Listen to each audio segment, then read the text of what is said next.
Long time no vlog. If I start telling you guys the full story of what happened this day, I'll probably end up not telling you all the main points because I'm really a big yapper and I'm a slow talker. So let's have it. On this particular day, I was actually in Ife, but I had an appointment in a day. The appointment was initially fixed for 3:30 or 3 p.m. I think, but she later called me and changed the time to 1 p.m. I must go bill me, we never bat. So I actually agreed because I thought I would be able to meet up, but unfortunately I couldn't make it for 1 p.m. because tell me why I got to the park around 10:30 or 11 a.m. and I was literally the first person there. Another go. So anyway, to cut the long story short, we started the makeup around 4 p.m. I apologized to her because I detest disappointing people. I'm actually the kind of person that if I know I won't be available for something, I will tell you ahead of time. I don't like people waiting or making them rearrange their plans because of me. Sure you get. So that same day, I got a call from another client in Oshogo while I was still in the bus. So my second client called me and asked if I could make it by 2 p.m. I laughed. I said 2 p.m. Okay, go bill.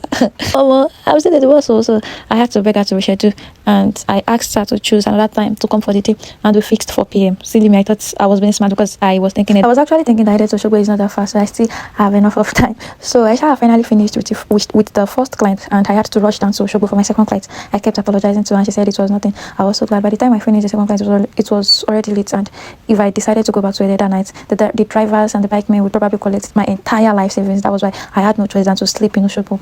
So fortunately, while I was going to the place I found, I realized that the amount I was supposed to spend on transportation to it was probably like it was almost the same with this thing. It was almost the same amount I would have spent going back to Hede.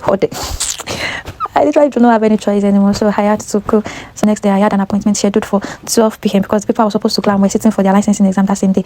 They were supposed to be done around 11 a.m.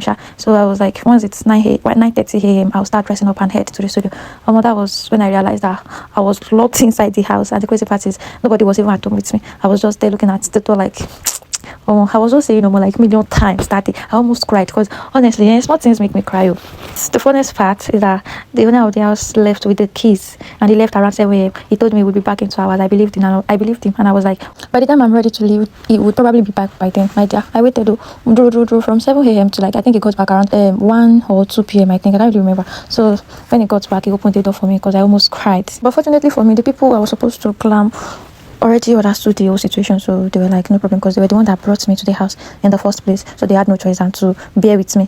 So the whole experience was funny and it was not funny at the same time. The whole situation just made me appreciate my boss even more because I started remembering how we used to move from one place to another without her taking a break. When I was still with my boss, I was enjoying my free morning bread and tea, spaghetti with a lot of beef, and some other day she cooked jollof rice. Now look at my life outside, working with an empty stomach. Because that day I literally did not eat anything. But if I was with my boss, she would have urged us to eat first before heading to the next session. I really miss being an apprentice, and I will always say this: my boss is honestly one of the best things that could ever happen to me. She inspires me so much, and she didn't just teach; she made an impact. But she might not know this too. So, and she taught things that goes beyond makeup, always giving life lessons and experience. And I'll always be grateful. Honestly, here comes the end of my story. And to everyone who watched this long and unnecessary long story, thank you.